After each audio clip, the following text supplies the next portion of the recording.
नहमदुहु व नुसल्ली अला रसूलिहिल करीम अम्मा बाद फ़अऊज़ु बिल्लाहि मिनश शैतानिर्रजीम बिस्मिल्लाहिर्रहमानिर्रहीम।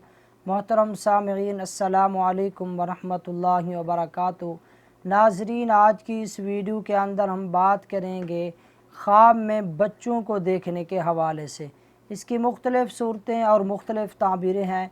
अगर आप भी इन तमाम ख्वाबों की ताबीरों के मुताल्लिक़ जानना चाहते हैं तो इस वीडियो को आखिर तक लाजमी देखें ताकि तमाम सूरतें आपके सामने आ सकें।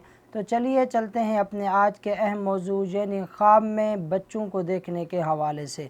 अगर कोई ख्वाब में बच्चों को कत्ल करता है और ये वो जानता है कि ये मेरे अपने बच्चे हैं और मैं उन्हें कत्ल कर रहा हूँ, तो ये हालत बेदारी के अंदर रिज़्क मिलने की तरफ इशारा है कि अल्लाह तबारक व तआला उस साहिब ख्वाब के लिए रिज़्क के दरवाज़े अनकरीब खोल देंगे और रिज़्क से और दौलत से वो माला माल हो जाएगा। इसी तरह अगर कोई ख्वाब में छोटे बच्चे से ज़िना करते ख़ुद को देखता है तो ये दलील है कि वो साहिब ख्वाब हालत बेदारी में कोई ऐसा काम सर अंजाम देगा जिसकी वजह से इसका मकाम और मर्तबा और इज़्ज़त के अंदर कमी आएगी और लोगों के अंदर बदनाम होगा, ज़लीलो ख़ुवार होगा। तो ऐसा ख्वाब देखने वाले शख्स को चाहिए कि वो अल्लाह ताला की बारगाह में सदक़ा का एहतमाम करे, क्योंकि सदका आने वाली मुसीबत को टाल देता है। इसी तरह अगर कोई ख्वाब में ये देखता है कि बहुत सारे बच्चे हैं और वो बच्चों से बातें करता है, तो ये हालत बेदारी में उस साहिब ख्वाब के किसी नाजायज़ काम करने की तरफ इशारा है।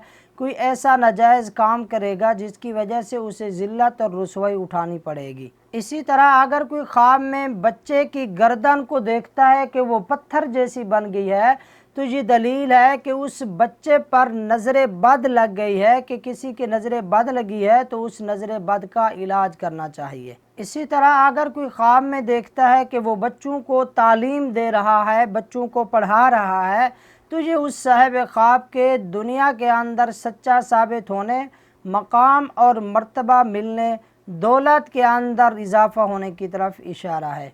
अगर आप भी हमसे किसी ख्वाब की ताबीर पूछना चाहते हैं या हमसे कोई रूहानी मसला पूछना चाहते हैं या हमसे इस्तिखारा कराना चाहते हैं या आप या अपने बच्चों को ऑनलाइन कुरान करीम पढ़ाना चाहते हैं, तो हमारा व्हाट्सएप नंबर नीचे डिस्क्रिप्शन में मौजूद है, आप हमसे रब्ता कर सकते हैं। अल्लाह ताला आपको जज़ाए खैर अता फ़रमाए और तमाम मुसलमानों की मुश्किलात को दूर फ़रमाए। आमीन सुम्मा आमीन।